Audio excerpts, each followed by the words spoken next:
First, the ban is going to be Nidalee over from Roccat, taking that away from MightyBear, and looking towards what Vitality want to take away. As you mentioned before, in the first champion select is more about not priority bans, but like taking away the comfort picks and taking away what bothers you, and then of course you need to take away the Vladimir, take away the Rise, and pretty much the general consensus on what's strong. Yeah, if you're new to the series, Olaf was played by Cabochard yesterday, twice banned out last game as well, so they don't want to run into that. Nukeduck had very early priority on Lissandra last game. You may see a shift there though, as Vitality have the counter picks in the mid lane potentially. Very possible. Looking towards the next ban from Vitality, it's going to be that Rise, so taking both of those off the table from themselves. And last ban coming in from Roccat. I wish the players had this music in their headsets too. Yeah, it would make would make it a lot more intense. I mean, Sean's words must be, you know, a lot more inspiring. That's true. You can really sell the speeches that people make. Of course, we had the great ones from Yamano Cannon. Would love to hear more from the coaches with this music, but unfortunately, I don't think it does quite the same job as white noise, because sometimes there's a drop and it's just like, oh hey, how's it going? That's what the other team's thinking right now. Great. Good Fantastic. To know. Well, last band's going to be Aurelia aimed at Cabochard, taking him off the carries, kind of yeah, get rid of that problem before it starts, because Cabochard coming into a meta where carries are a thing is a scary thing indeed. Yeah, he still has the likes of Nar, and he actually played a decent Gragas. Yeah. It was just more, it was not about his individual ability to play the champion, it was more so about syncing up the engages with the rest of his team. Trundle right now eliminated too. I think Vitality did the same last game. Trundle was definitely banned. Just a strong individual 1v1 pick, plays well to split pushes. First pick is going to be Caitlyn coming in for Roccat. Steeelback had a killer game last time. Yeah, I would just love to see like Vitality draft Ashe Zyra instead of Ashe Karma. I feel that lane is just annoyingly strong right now. Well, Zyra still available. Of course, has not been banned out in this game. Saw a bunch of it yesterday. Vitality looking for their first rotation. A bunch is still open. What are they looking towards? Played Lissandra last time onto Nukeduck. Had a really good performance. Unfortunately, just couldn't quite make all of those team fights work with the rest of his team. Yeah, they can steal away the Kindred at least this time, because that was annoying later in the game. Yeah. It just simply bought too much time. 4 seconds in that Kindred ulti is a long time to have to stall around. And they're still looking to lean on the core of their composition with this Lissandra. Oh! That's just a tribute to Parang. Yeah. That's like, yeah, like, hey, some guy in his team plays James. Yeah. Would that be helpful? No, not this time. Going to be Lissandra and a Kindred eventually locked in there, so Nukeduck just also taking that one away, and also great to see the Kindred denied from Airwaks in this game. Roccat, next 2 pickups for them. What roles are we looking at? Well, we only have the ADC picked up right now. I mean, usually you match jungle and pick support here, unless you really have a priority on top lane. Yep, and they are going to do just that. So Gragas picked up, and the Janna. Janna Caitlyn, once again, great peeling, and similar to last game, but this time more knockbacks, lots of knockbacks. If the first one doesn't work, throw a second one in. If that doesn't work, then run. I mean, the value of Janna goes up a little bit, because you can predict a tornado on where the Ice Guard is going to land, and you can actually knock up Lissandra, and then you either step away from her, or you one-shot her, or you can just instantly ulti her out, knock people out of the ultimate from the Kindred too, so really good pick here. This time I like it a little more, also because you already have a little bit of engage built to like Gragas. It's not full on defense. And then Vitality really using all the time that they can use in this champion select. Only 10 seconds remaining on their next 2 pickups. How will they match Roccat? I want to see what Reje picks up this game as well, because last time had the Ashe, saw the very aggressive Vayne yesterday. We'll lock in the Ezreal alongside Bard, so more of an aggro bottom lane. Yeah, aggro bottom lane. It's still pretty hard to play into Caitlyn Janna though. It all depends if the Bard Qs connect through creeps or not. That's going to be the decider. Ezreal should be able to farm maximum distance. We'll see if they put enough priority on actually hitting the minions, generate the push, and then start poking on the tower. But there's a lot of options in terms of setup when you have Tempered Fate available. Lissandra's loved, you know, playing and combining with Tempered Fate, as well as portals to just move around, Ice Guards over the wall. A lot of hidden mobility already in this Vitality lineup. Yeah, kind of disappear for a second and just appear in the middle of the enemy team. And Roccat, last 2 pickups, 20 seconds remaining on the clock. They have a mid laner to pick up and a top laner, unless they flex the Gragas up there. I mean, they could just go Viktor, Ekko again. I liked what they did for the team later in the game. They were just lacking a little bit of engage, but I think Gragas at least solves it just a tad. Yeah, I mean, it's basically the same composition, but because the Kindred was taken away, they'll pick Gragas instead. And yeah, so Parang going to be on the Ekko once again. Betsy had some fantastic ultimates in that last game. Also really great gravity fields. Lockdown, Cabochard a bunch in those fights. And waiting for that last pick from kaSing, paying tribute to Zillion, of course. Now, what is Cabochard looking at? I mean, Maokai is still available if you really want the team fight champion. Yeah. Or will he put on his carry shoes? I don't know what shoes he's wearing today. He's wearing the same shoes as yesterday, the green ones. The green ones? The ones that would suggest Maokai. 50% win rate. Right now they have a 33% win rate. Yeah, that's not good. Those are some unlucky shoes. Should probably Wait, you look locked for that? No. Neon oh, ones. still picking. No, still picking. Yeah. It's like I heard somebody in a crowd making noise, disappointed at Rammus, and I was like, no, no, no. Okay. Not Maokai. He's going to match his shoes. They are not carry shoes, apparently. They are tank shoes. And that will be the full composition locked in. So, okay. Basically the same comp from Roccat. I'm a little scared for Vitality, because do they have enough damage in the late game? People are like, yeah, of course they have, but like, Ezreal takes a while to get going. Lissandra falls up a fair amount, especially compared to Viktor, you know. Of course, you guys are gonna have a lot of damage.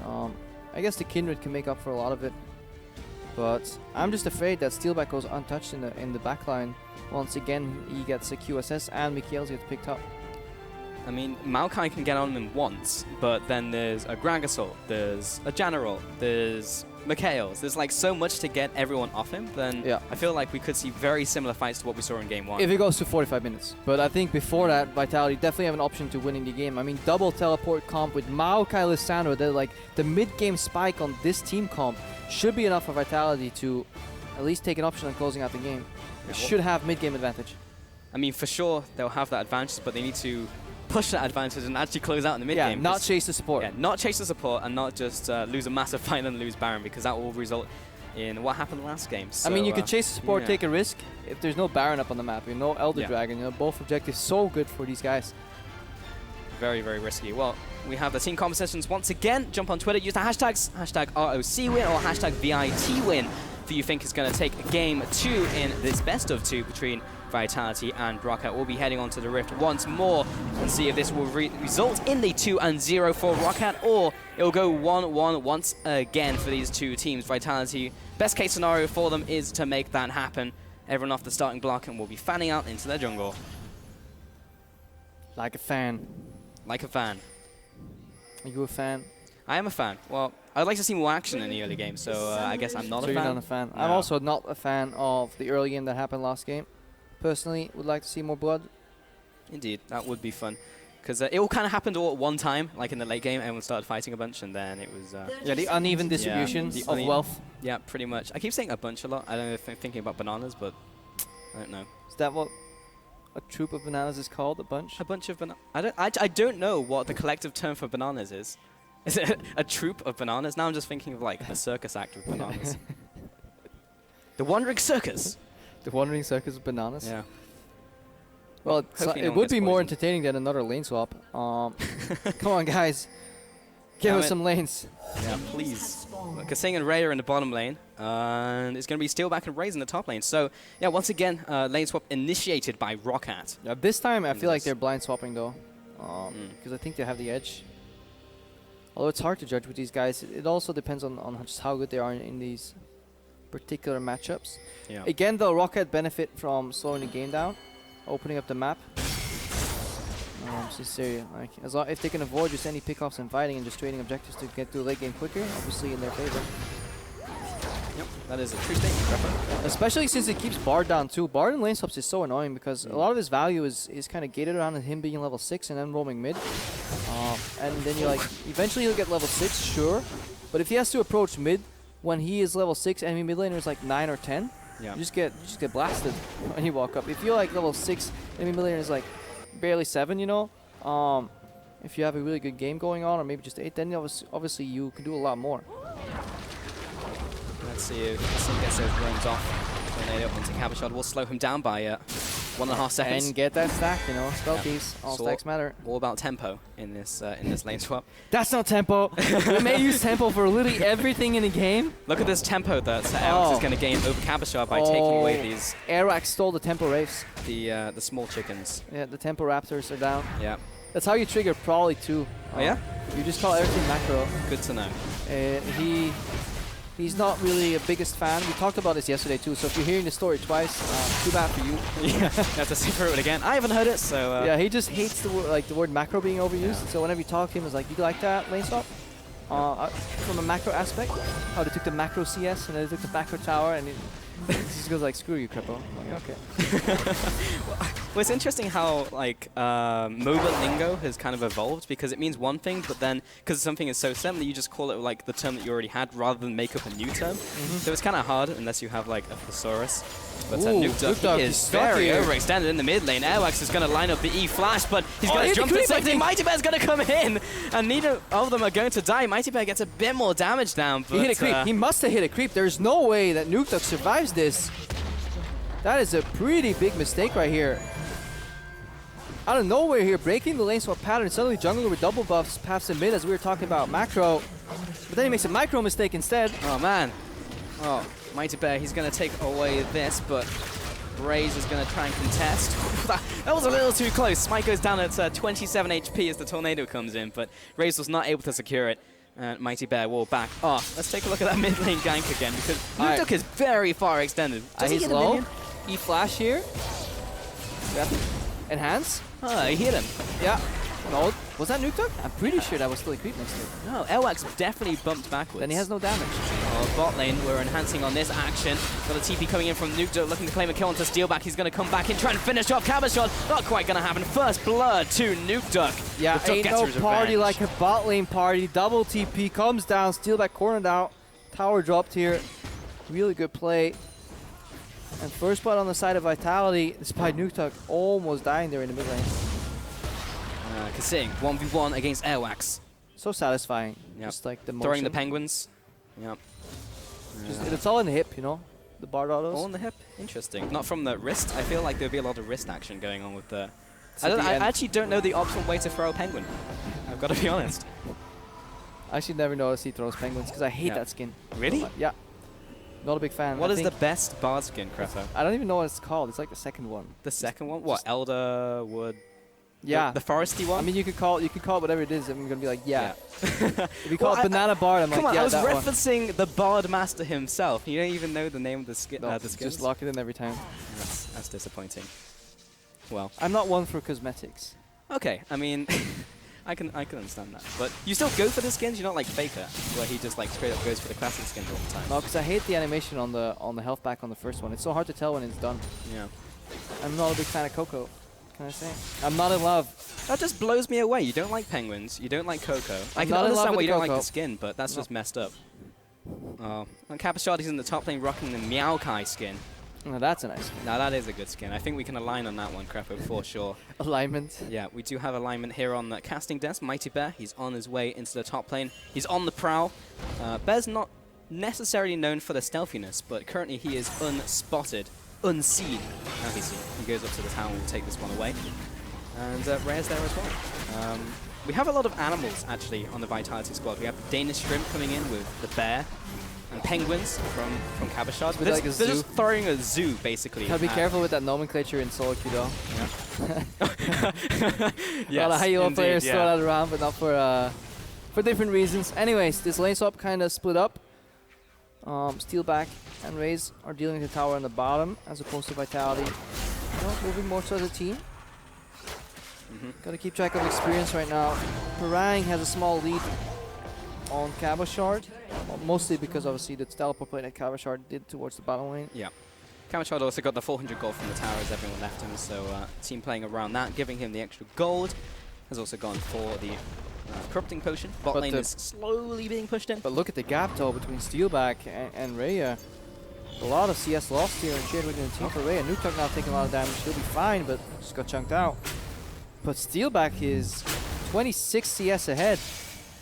Or 24 rather at this point.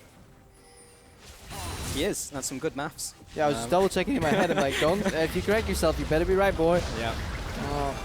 Still 24 CS ahead, so that is nearly doubling what Reje has put together on an already slower carry here. So Steeelback's going to be happy. He probably has BF sword in base again, and then go for the really smooth BF into Hurricane build.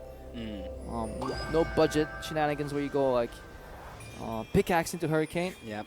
None of that. None of It's that. going to be the BF sword. It's going going to get the premium cut of AD carry builds, the filet mignon. Not the rump steak of ADC builds. I actually saw a game yesterday where people were like going towards New Punch and it's like, oh yeah, Hurricane exists. And then picked it up right.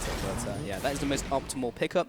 And a call as well for Steeelback. You can see Reje is doing what all Ezreal players do, which is pick up the tier. And we'll get that one stacking up. My tiers are fully stacked right now. There's not a lot happening. There's a lot of lane swaps, a lot of macro play going on in this game. We had 2 fights already. I think we need to be readjusting our expectations. Oh, yeah. You know, you learn how to be happy with less in lane swaps. That's true. You learn how to truly appreciate the brutality of a 5-on-5 fight in the early game. Very true. Very true. Airwaks, he's in the bot side taking away the Krugs. Now he's going to stealth his way into this bottom lane. Not spotted. Nope. Call him... I don't know. Call him Solid Snake? I'm not sure. I'd make that statement if like Callista was in the game and then you have the Sentinels. It's like, oh.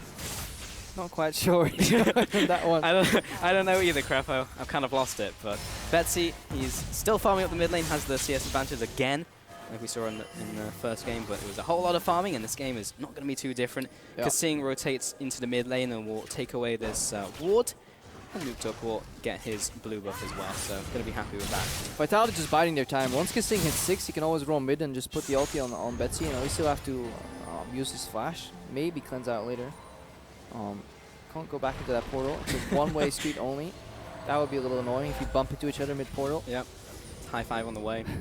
You can actually cross portals. If you have enough CDR, it happened to me once. What happens? Does the universe explode? No, you just put down 2 portals. Oh. But if you put them in C, you can actually jump from one to the other. It bugs out sometimes. Really? Interesting. I don't think it's intended, but it happens. Ah, well, we'll call it a feature. Feature. of Creative use of gameplay. That's what they used to do in World of Warcraft. Anyways, teleport coming in at the bottom side. Who is it? It's going to be both of them. Cabochard and Nukeduck coming in here. MightyBear clothing from the top side. Steeelback is so dead. Airwaks is going to have the ultimate on top of him. Good ultimate will zone away the rest of Vitality. Here comes the portal, but no one wants to take it. Yeah, that's the power of double TP on a single ward. You'll see it coming out. You're gauging, can we survive, you know, in a scenario where an extra person gets added to it, and then of course 2 come out, your expectations get shattered, and you have to really think quick. Yeah. But no amount of quick thinking could have helped there. Vitality with another good opening. And they get Parang's teleport down too, so that's a really good play by them. Oh, Airwaks. I mean, all he wanted was the big chicken, but he's going to go away hungry. Airwaks is actually going to live. He's good to go. MightyBear and kaSing couldn't finish him off as the rest of his team was coming in there. Just good poke there, asserting their dominance in the jungle. Reje is catching up 2 now, 14 behind. Like Cabochard lands first, Nukeduck second. And another, like, Vitality is definitely sending a message with these plays. It's like Steeelback, you know, you got player of the game. Right now, if you want that, you'll need to carry hard because you're already 0-2 in 0. So definitely needs to be a little more wary of all the attention Vitality is giving him. Yeah. Like, you feeling good about that play of the game? Player of the game? He did make a play of the game last game. Multiple plays. Yeah. Also in the game? In the game, on the day. Reje will take away these Krugs. Small one first. Optimal play. Yeah, kaSing's still looking for level 6. And that is just, it's so annoying for supports in the lane swap meta when you constantly have to step away from lanes because you don't want to soak experience because you won't come back to influence the matchup that you're stealing from. So if you're stealing from your top laner, you'll never come back to help him and he'll just slowly snowball into oblivion. So you're rendered quite useless. Definitely wants to pick up some extra chimes, get to 6, and then he can go mid. But at this point, by the time he'll reach Betsy, Betsy will be like level 10, 11, and then yeah, you just get blasted. Oh, kaSing, it's like, help me with this drop, give me some experience. But unfortunately, whoever kills it, yep, maybe kaSing won't pick it up. Nope, MightyBear wants to stack, so the equivalent of who smelted dealt it, but then for jungles. Yep, whoever jungles gets the camp. Raises over a wall, over a ward rather. 12 minutes into the game, and Vitality, with not a lot going on the map, will prioritize the Herald here and will give it to someone. And who's it going to be, Crepa? Who's going to take the Herald? I mean, it almost must be Cabochard at this point. Every single service is like tick-tock, tick-tock. Yeah, Rift Herald buff. Meow. You can read up on the changes to it right there. Mini static shift building, as well as damage reduction when isolated. Obviously, that's going to be for the top laner split pushing in the side lane. Maokai also got a little bit ahead of counterpart Ekko right now. Parang was ahead earlier, but because of the good teleports and the fact that Parang was forced to match Cabochard now getting a little bit ahead. Nukeduck, he's being pushed out in mid lane here. Betsy's getting a good bit of damage onto him. He's running away back to the turret. 1-0 and 1. Oh. You need to punish him as he goes in for the Q trades. Because if he gets to shield up for free and then follows up with another R2 laser, it's just too beneficial of a trade here for Betsy. Betsy walking in. Yeah, both the mid lanes have a lot of gold to spend now. Nukeduck has like 2k, so he wants to go back and turn that into items and actually make use of that gold. 2-0 in this game. Vitality are not ahead in terms of gold. Yeah, not ahead in terms of gold. 1,200 gold lead here on Steeelback compared to Reje. Also because he took down a tower earlier, no? 400 gold and then bounced it. So that's a large lead here. So he will always win those individual duels. That means they're giving up lane priority on the side lanes for both of them. If you Roccat, because Ekko should be able to push out Maokai.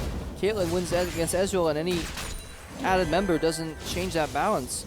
Bard is not going to influence to the point where Janna and Caitlyn will not still win.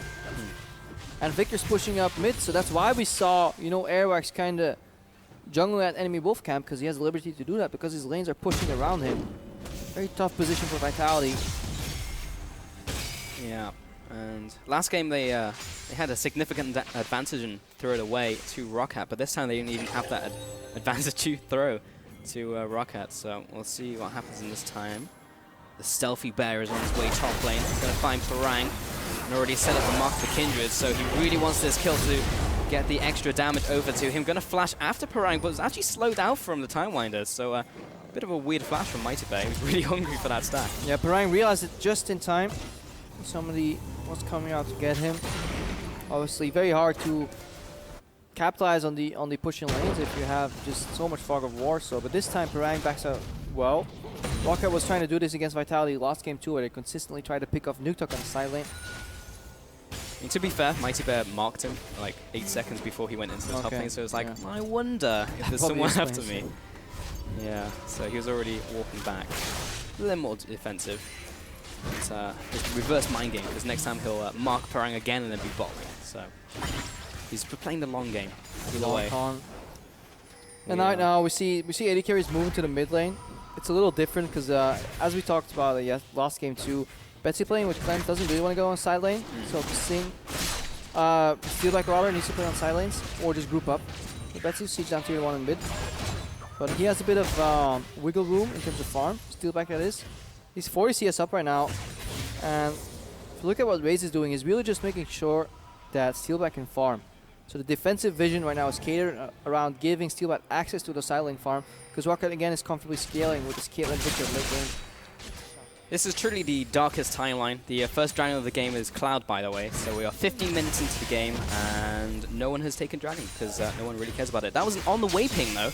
So looks like kaSing and MightyBear are after this dragon. I mean, they're taking one for the team because it means that the next one will be something more. Well, Vitality should definitely go for this dragon. If not, just to clear it off the board and hope that a better dragon spawns the next time. Yeah. Because they really need to force Roccat to at least step into some of these objectives and then maybe outplay. They really need to make use of their mid-game spike here. Double teleport as well. When people funnel in for objectives, that's when you can get behind them. And some really good flank wards. But Roccat, they seem to be on top of things. kaSing is walking forward. There's a Temple Fate lands onto Betsy. There's actually a barrel already charged up there. Oh, it doesn't get the timing on the Cosmic Binding. Razor's going to come in here. MightyBear's very low. He has to use his own ultimate, but there's no way he's getting outside of this, and Roccat will find an easy kill. I mean, Betsy was super calm in that entire exchange. Even if the Cosmic Binding hits, instant cleanse flash, worst case. So Betsy was actually just using that as an opportunity to strike back, and Vitality, there was no teleport from Nukeduck. Cabochard wasn't really in the greatest position to punish. Like, they just weren't in synergy. Yep. It was also mechanical missteps as well, because kaSing just didn't land his Cosmic Binding, just simply didn't have the timing down. Yeah, but even then, there's still cleanse available, because look at it right now. So, like, Cabochard has to step out of that gravity field. He gets out, or he gets hit by the edge. Then he doesn't commit at all. He could have dodged a lot of damage there by committing by spamming W. But instant TP from Parang. What a mess of a fight here, started by Vitality. I mean, your main secondary engage is stuck on the bottom lane, didn't opt into the fight. So that feels like, yeah, grasping at straws here for Vitality. Yeah, it really feels that way. 17 minutes into this game, no one has gone for the dragon just yet. Herald, of course, went over to Vitality, and now Steeelback has actually come in here. You can see Reje is just like surrounded by traps. I mean, look at the gold. Steeelback has twice the gold that kaSing has access to this game so far. He is now over, he's nearly 2,000 gold ahead of his counterpart Reje. 1,800, give or take. Steeelback horizoned him in this game. 18 minutes in.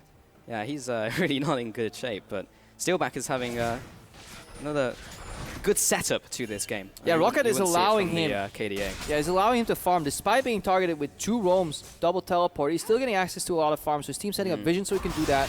We even see Betsy shifting to the bottom lane. May get punished for that though. He's going to flash away, and Nukeduck used the ultimate on himself. Scared from the burst coming out from Betsy. Yeah, and if there was a world where Betsy at least had to cleanse in the earlier exchange, he may have dropped here, because to give Steeelback the mid lane farm safely, Betsy's not playing on a side lane. Low mobility champion like Viktor gets picked off very easily, but because both summoners were still available, he gets out of that. He didn't even have to use his cleanse. Nope, not at all. Top lane, Paranga's going to keep on pushing. Still kind of butting heads with Maokai up there. Bot lane, Betsy is still pushing up. MightyBear's going to find Razes rotating to bot lane. A lot of damage coming in from the Mounting Dread. And he's going to back away and to the rest of his team. So he's good to go for now.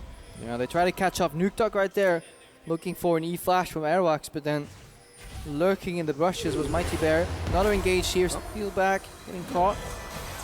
Again, timing is off by kaSing. Second one in a row. Not something you expect from kaSing. No, really gifted mechanical player, but stage nerves must be getting to him, or just not familiar with playing the champion. Wow. I think he was what happened there is that he's so focused on getting the angle right. So if you're new to playing this champion or any like setup champions, the first thing you need to do is like, okay, I need the angle so he gets stunned into the wall, right? And he's so focused on getting that right that whenever he gets into the angled position, he feels like he ran out of time. So he will send out his Q immediately. He's like, okay, got the angle, go. But he's not counting in his head the 1.5 seconds from that tempered fate. I mean, it's difficult. It's something you don't really think about too much, but humans generally find it hard to evenly think of like seconds in their head. So he actually needs a stopwatch, so he can stop the stopwatch. With it's all game feel, and it's all comfort, because a lot of players, when you talk to them, they don't go like 1, 2.5. They just go like on a feel, or on a bit of a sound. And maybe it's also just like, for example, playing with the different sound volumes. You know, white noise, when you're used to the Zonia sound gently going down in your head, and you have like almost a subconscious sound trigger associated with it, then it makes it a lot easier. It's all these little things that add up, and that's why having a pro player that plays consistently well in scrims as well as on stage is definitely impressive. Because you have a lot of these guys that play well in scrims, and people go, yeah, okay, and why can't he translate it to the stage? It's just a different keyboard and the monitor, right? Like the same keyboard in a different place. Yeah, that's not how it works. I mean, we saw that for the longest time from Roccat, actually, with previous lineups. So yeah, being a scrim team versus a stage team is a big thing.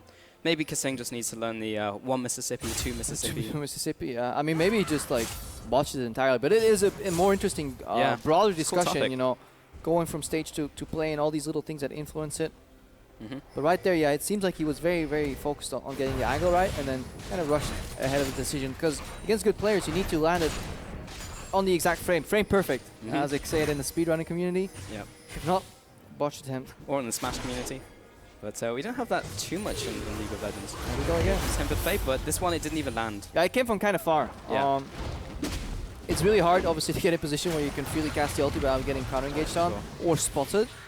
But to do it from like 2 screens away generally means that people can step out of it. If they don't expect it and they take half a second to realize what's going on, you can still get them. I like that they keep trying though, Vitality, looking for picks. Shot, yeah.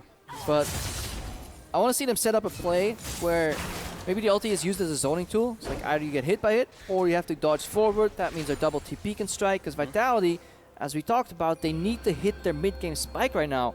If not, they're going to start falling behind. And Steeelback is still farming. That was a ward, but he's still increasing his gold totals. He's on a 2-item power spike right now. And he's already looking scary. He just chunked down kaSing. Betsy's on his way top lane to meet the wave from Maokai. And all that really does is remind me of the Anamanaguchi song. But he's just spent a lot of his game farming, honestly. Cabochard's just been chilling in top lane, just beating away at these minions. Yeah, Reje went for kind of the early power spike build with the Triforce. Muramana turning to Triforce as opposed to... Yeah, changes to Triforce, of course, on 6-11. More attack speed, no crit anymore. CDR though. Yeah, got that CDR. So better for some bruises in top lane. We're seeing more carry top laners come back in. We're even seeing Parang once again go for the Rod of Ages. So a bit more damage on him in the top lane. But of course, Roccat banned away 2 carry top lanes from Cabochard in this game, taking away Reje and Olaf. Yeah, and Betsy's build also catered to just peeling in these fights as well, you know. I mean, pretty common to see this Wild Crystal Scepter on the Viktor, but just a lot of slows here. Imagine if you're Vitality, you have to walk towards Steeelback, going through Monsoon, Howling Gale, Viktor, Gravity Field, lasers, some barrels flying around, you know, Parang's Q, Time Miner, right? I don't know the ability names. It is, Time Winder. But yeah, it's just like so many slows here, so they definitely need to get access to flanks. Get behind enemy lines, Flash W, Frozen Tomb from Nukeduck. If they come from the front door, it'll be too easy for Roccat to kite. And there is a timing window, which generally means before Mikhail's Crucible. Otherwise, it gets even more complex.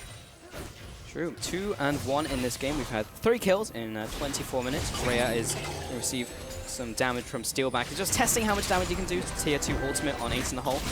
Steeelback he's still farming. We've said this multiple times, but it hasn't stopped in this game, and at some point Vitality are going to feel it. As the Tempered Fate onto Airwaks is going to open up into a fight. They're going to pull the trigger. MightyBear is chasing forwards onto Raze. Nukeduck's going to come in. He's battered away to that tower. Airwaks is going to surely fall. Finally goes down to the ultimate. In fact, that was actually Raze, and now instead he falls. That's a 2-for-1. And Steeelback will fall to Reje, who comes in. Betsy's coming into the mid lane. He's unhappy with this result so far. That's going to be the Lissandra by keeping both of them alive. Parallel conversion from the sidelines will not result in anything. That is a tower in mid lane and 3 kills to Vitality. Yeah, Vitality storm through the heart of the fight. They get 1 pick off 2, and then they just go on through. Betsy and Parang both stuck on the side lane, so a lot of the damage and the peel, all those things that we were talking about, were not present there to help Roccat beat just the unrelenting assault here. The battery almost on Steeelback. Eventually, they got him down. Especially again, good opening here because Airwaks uses dash, and then MightyBear is hitting Raze, which is really good. Nukeduck gets tossed around. Let's see. The ulti does go on Airwaks, takes down Raze with the AoE, and then Reje just shifts in there. That's obviously stronger power spike. Even flashes, I think, to secure the exact location of the Q. And then Parang and Betsy were nowhere to be found. So this is Roccat getting lulled into the same false sense of security that Vitality did in game 1. Yeah, maybe something about the blue side, something in the air on that side of the stage, I don't know. Swamping up here, but 3-3 in towers has been evened up by Vitality, but those kills have swung the gold into their side of the map. Banana goes off screen, and hey, that's the banana I was talking about earlier. That is the banana. There we go. But, not quite a troop. No, not a troop of bananas. Only one in this game, no Soraka, unfortunately. Roccat are now in the mid lane, all grouped up. Now I think they're thinking about sending people to the sides, and yeah, we have another Cloud Dragon on its way. Yeah, but I think Vitality want to use this Baron to force a play. They're talking about it, but they haven't really cleaned out the vision because I wasn't lying. Because you see that Vitality have Cabochard hiding in the base, so they know that they need to get something done here. So they're looking for those little wards, right side of mid probably. You get a teleport on. And looking to pull the trigger right about now, I think.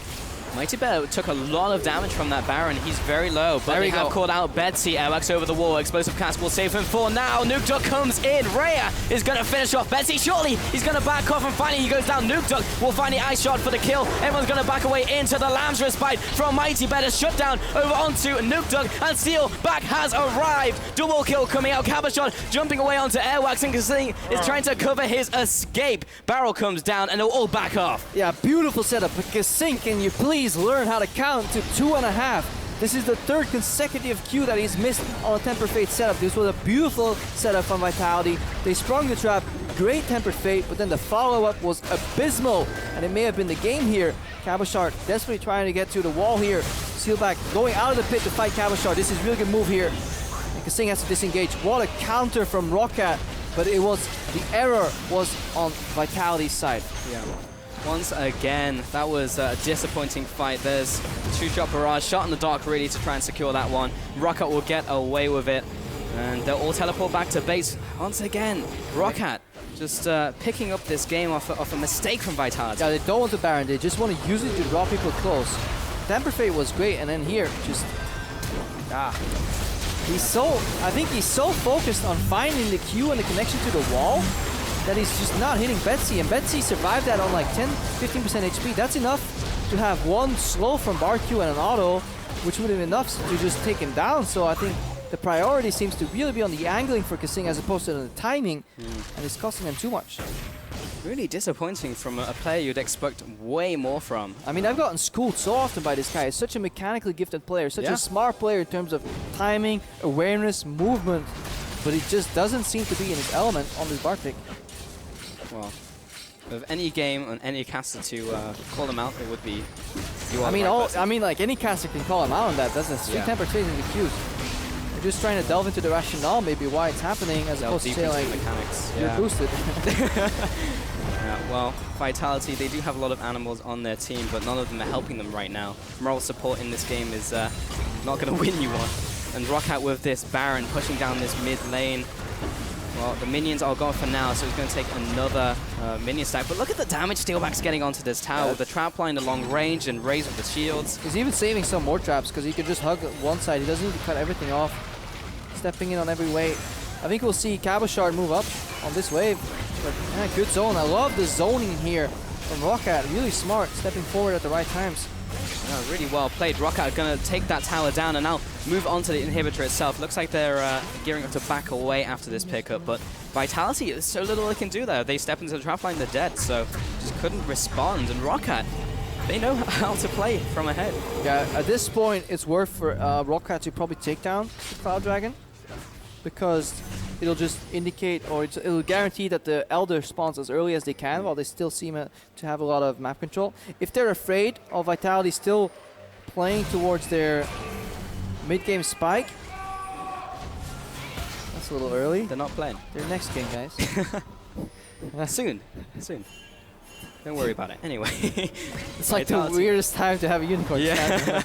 I'm like, what's going on? Do we just like fire play? Is this like a fire drill? Do we need to get out of the building? Why are the crowd going up? We're just being tested. Yeah. Anyways, Elder Dragon. Yeah. Vitality. Yeah, they could maybe. That's maybe their one ticket back into the game. When is that Cloud Dragon gonna spawn? Anyways, it's his next Dragon Cloud. It's still a while away. Yeah. I can say with confidence over 2 minutes. Over 2 minutes. Yeah. Definitely take that out as soon as you can, I think. To try and get that spawn. But Roccat are going to siege up the top tower.